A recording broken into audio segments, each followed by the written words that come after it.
Done. Today's opening tip, Trey Young showing off the handle before dropping this dime. A little easy dunk there. Wow. How are you going to guard this? Watch this one.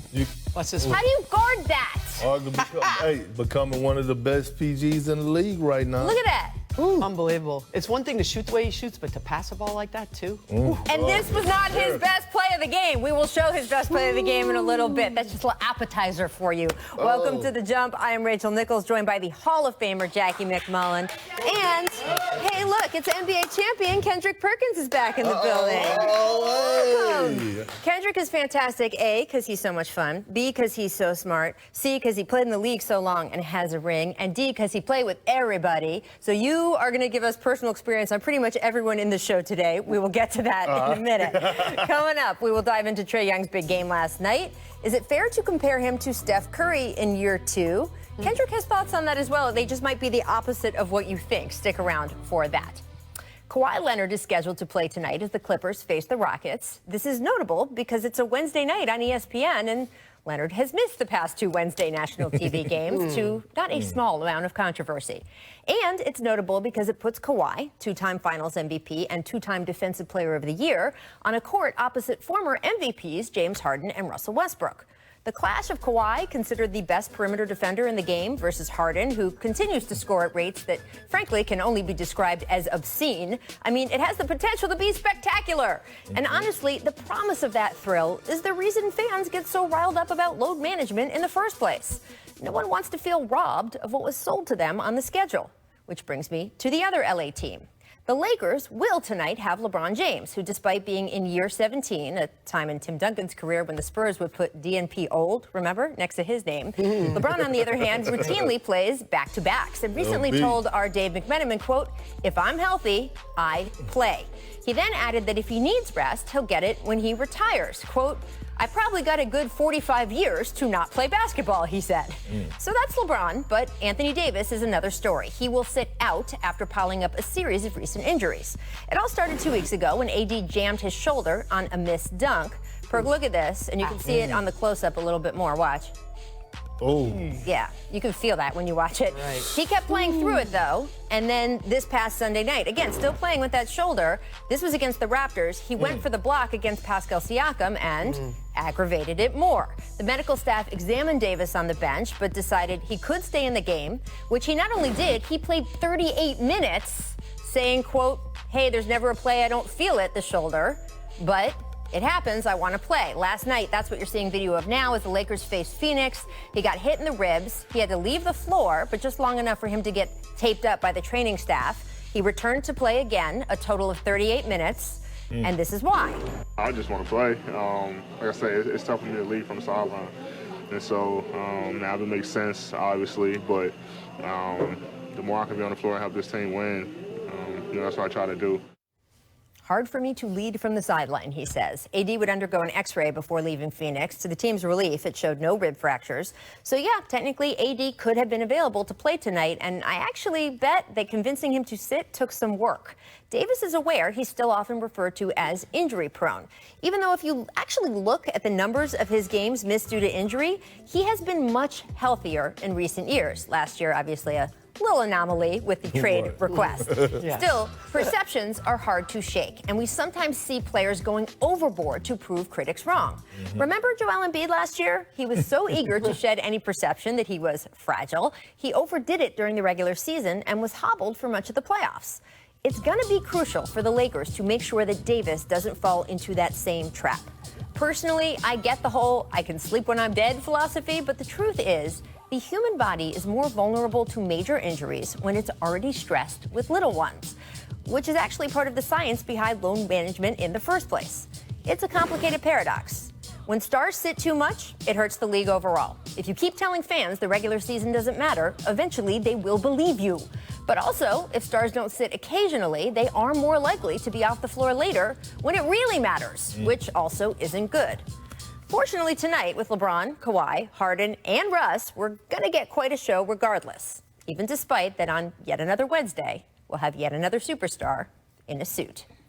So, Perk, I teased at the beginning. You played with everybody. You played with AD in New Orleans. What is your reaction to missing tonight's game? Were you surprised?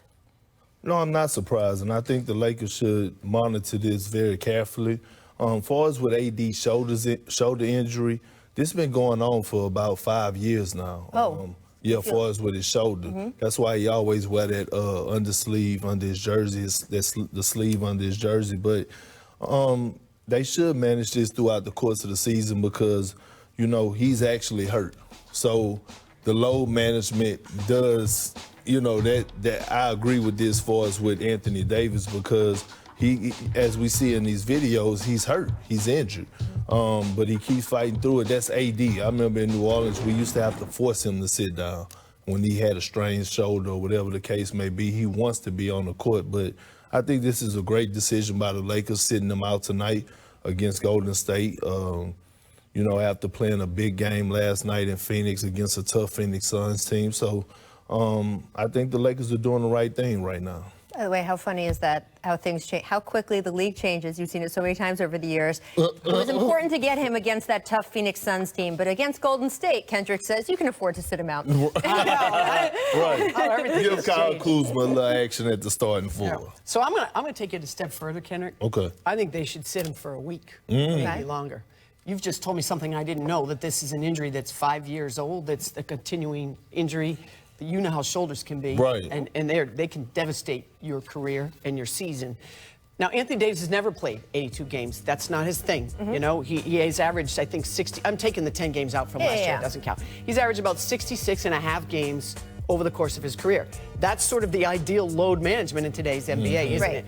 I would keep him out as much as I need to make sure he's healthy, because you're right. This isn't about making sure you're fresh and getting sleep. This is about an existing injury that could really torpedo the Lakers' chances. Yeah, absolutely. And it's funny, I asked you if you were surprised because I know that you have that track record with Anthony Davis, and it is hard usually to convince him to sit because he is, I think, in his head always, you know, fighting that perception of him that he's fragile or that he's injury prone. When you woke up this morning, I know you thought he was going to play this game, right? Yeah, for sure. I was like, I'm going to the Staples Center to get to watch AD and Braun tonight. But yeah, he wants to be out there. You know, guys read the articles, guys listening to everything that people say about him. And one thing about AD, he's a prideful guy. Sure. He wants to be out there. He loves the game. He eats, sleeps, and breathes basketball. He's not with all the extracurricular things outside of basketball. And that's the one thing that I love about the guy.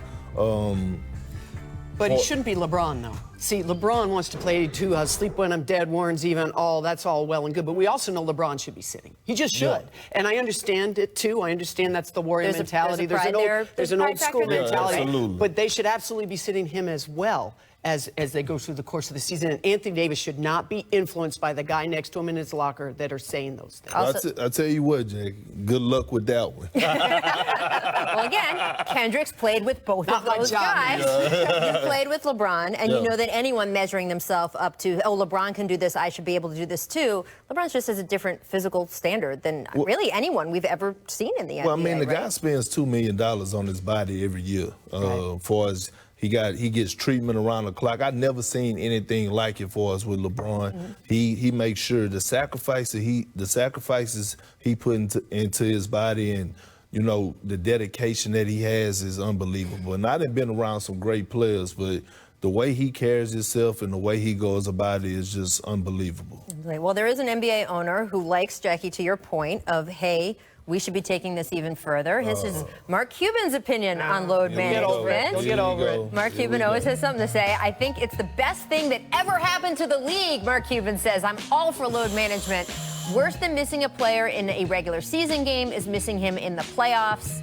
Perk, do you think that Cuban has a point here at all about the long game? Mark Cuban again? Last time I was on the show, he was talking. Like, listen, okay, it's cool if you know for sure, and it's not promised to any team, but, you know, we kind of know the teams that's going to make the playoffs in the NBA. But if you're a team that you don't know if you're going to make the playoffs, then you can't live by this load management thing. Like, if you're the Dallas Mavericks, you can't just say, hey, I'm going to do the load management thing. You don't know if you're going to get in the playoffs. So if you do the load management, thing that Mark Cuban is talking about and you don't make the playoffs, then what happened? You lose anyway, right? Right. But I think you, and I understand you're an old school guy, and I get why this is hard for you. But we have the data now. We have the science. It tells us that it can make your career longer and better. And you can be healthy to make a playoff push in April if I'm taking care of you in December and January. I'm not saying what Kawhi Leonard is doing. Don't misunderstand. Right. Because that's completely different. So I believe load management makes sense, but you have to be transparent about it. Yeah. And clearly that has not happened with the Clippers. And so I understand why the league is upset about how that all went down with the Clippers. I totally get that. There is a way to make this work. For instance, I have Porzingis, who's coming off a year out because of a torn ACL. Correct. I'm going to be very careful about how I use him over the course of his first few months back. And if that means I'm going to sit him for a game here and there, I'm going to do it, Perkins. You and I are going to be at odds, but I'm still going to do it. Well, I had the same injury as Porzingis. I had the ACL. I was back in 7 months, and I didn't sit out a game. So, but my thing is this, Rachel and Jackie, is that it's not fair to the fans, and it's disrespectful to the ones before us who paved the way. You look at the guys in the 80s and the Larry Birds and the early 90s where these guys were getting paid $1 million, $2 million, and they was putting their bodies out on the line every single night. And here we are, the fans is why these players in today's game are able to get paid $30 to $40 million a year, and it's not fair to the fan base. So let's talk about Bird and McHale and those guys. Kevin McHale played on a broken foot, Perk, in 1987.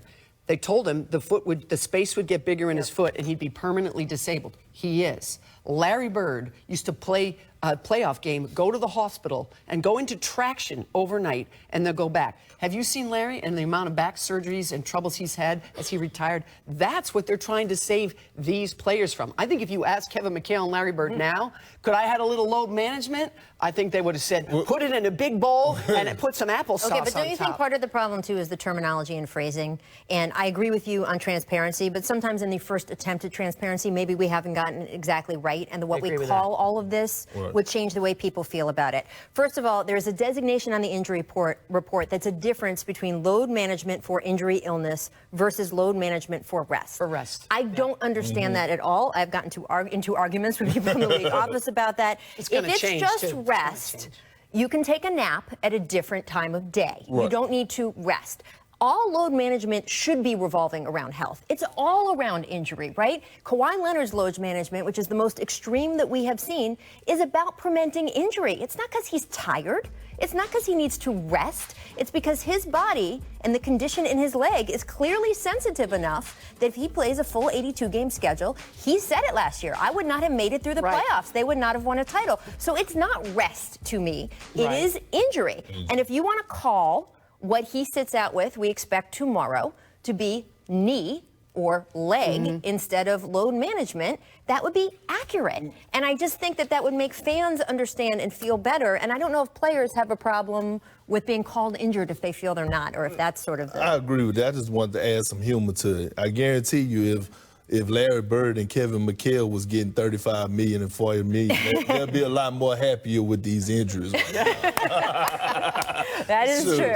These people, I mean, come on now. These people are getting a bankroll. But if you're Kawhi, I don't think, if you have a Kawhi on every team, you're sunk. I'm sorry. You cannot have a player on every team, a superstar, sitting out that many games. That goes back That's a big problem for the league. That goes back to, do we shorten the schedule? I know a lot of players are against that, but Kevin Arnovitz said on the show last week, which I thought was a great sentence, he said, the players and teams are deciding to shorten the schedule right now, whether the NBA likes it or not. So the NBA might want to catch up in terms of what they're selling to fans and TV networks.